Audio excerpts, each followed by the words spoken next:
Bonjour à tous, bienvenue sur Mathessa, ma chaîne de maths pour dédramatiser. Au programme aujourd'hui une leçon pour les élèves de terminale spécialité, récurrence, essence de variation d'une suite. Nous sommes bien évidemment dans le chapitre de terminale spécialité qui traite du raisonnement par récurrence. Je vous insère comme d'habitude le lien vers la playlist du chapitre afin que vous puissiez vérifier vos acquis et vos connaissances. Connaissez-vous par exemple les 3 étapes d'un raisonnement par récurrence? Initialisation, hérédité et conclusion. On a donc aujourd'hui une suite numérique qui est donc définie par une formule de récurrence. Pour tout n qui appartient à grand N, un plus 1 égale 2 cinquièmes de un plus 3, et la donnée du premier terme u0 égale 8. La question est donc très simple, démontrer par récurrence que la suite est décroissante et minorée par 5. Si vous vous sentez suffisamment à l'aise, je vous invite donc à mettre la vidéo en pause, vous allez donc tenter de résoudre l'exercice préparé pour vous, et on se retrouve évidemment juste après pour les résultats. Alors pour commencer d'abord, dans cet exercice, il faut écrire l'hypothèse de récurrence, écrire ce que l'on souhaite démontrer pour ensuite pouvoir le démontrer.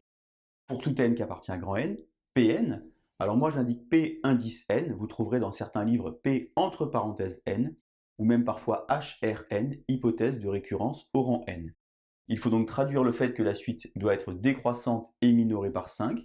On peut alors écrire sans grande difficulté 5 un plus 1 un. La suite est bien minorée par 5, et cette inégalité ici traduit le fait que la suite soit décroissante. On va donc commencer par l'initialisation, on va donc évidemment commencer pour n égale à 0, regardez un petit peu ce que ça donne.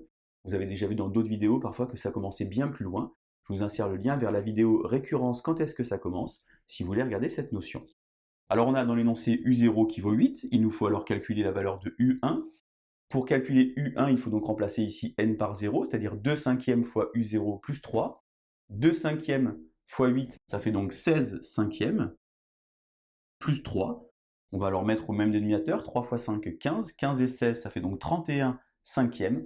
31 cinquièmes, 6,2. Si vous avez des difficultés en calcul mental, je vous rappelle que sur Mathessa, vous avez une playlist qui traite du calcul mental. Je vous insère également le lien vers la playlist pour vous entraîner.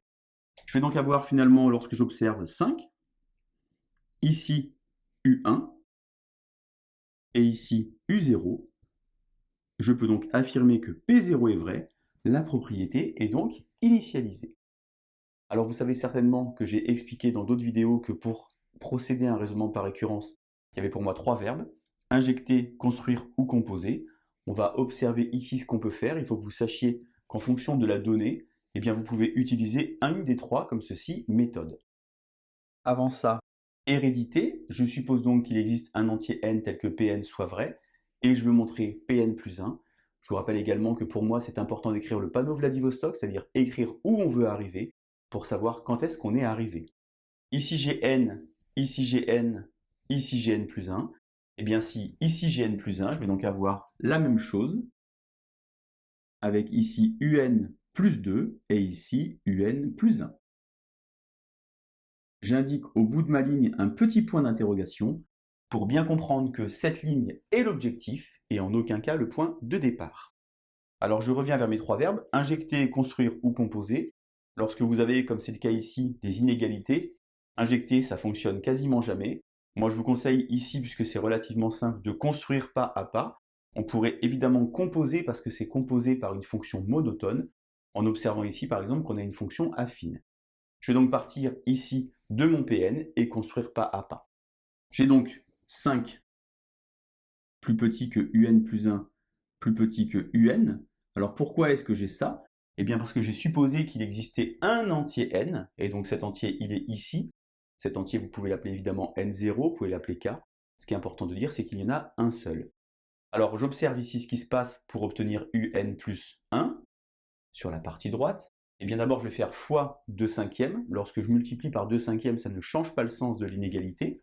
Je vais donc avoir ici 2 cinquièmes fois 5, c'est-à-dire 2. Comme ceci, 2 cinquièmes de un plus 1. Et ici, 2 cinquièmes de un. Le sens n'a pas changé car j'ai multiplié par un nombre qui est ici positif. Ensuite, deuxième étape, il faut que je rajoute 3. Donc j'ai ici 2 plus 3, ça fait 5. Ici, 2 cinquièmes de un plus 1 plus 3. et ici 2 cinquièmes de un plus 3.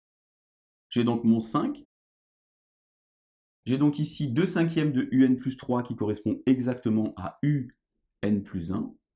Et ici 2 cinquièmes de un plus 1 plus 3. Si ici à la place de mettre n, je mets n plus 1, et bien ici j'aurai n plus 1 plus 1, c'est-à-dire finalement un plus 2. J'observe ici que j'ai obtenu mon panneau Vladivostok. C'est là où je voulais arriver. Je peux donc affirmer que Pn plus 1 est vrai et qu'en conséquence, la propriété est héréditaire. Je peux alors conclure ici en écrivant que pour tout n qui appartient à n, 5 est inférieur à un plus 1 qui est inférieur à un. En d'autres termes, la suite un est minorée par 5 et elle est décroissante. Alors j'ai rajouté ici un petit prolongement qui est très utile en classe de terminale spécialité. Je vais donc écrire ici ce que je viens de dire, à savoir que la suite est minorée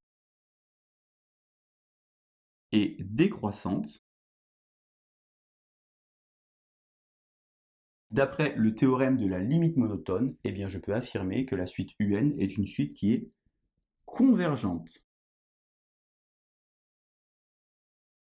Pour conclure, je vous rappelle simplement que le théorème de la limite monotone est un théorème d'existence. Je peux donc affirmer qu'il existe un nombre L tel que la limite de un ce soit L, mais en aucun cas je peux affirmer que ce L vaut 5. La suite est minorée par 5, ça ne veut pas dire qu'elle va tendre vers 5. Récurrence et sens de variation d'une suite, vous voyez, c'est relativement simple. Pensez bien à exprimer ce que vous voulez démontrer, c'est-à-dire finalement l'hypothèse de récurrence. Je vous laisse vous entraîner et je vous dis à bientôt sur Mathessa. Bonne journée!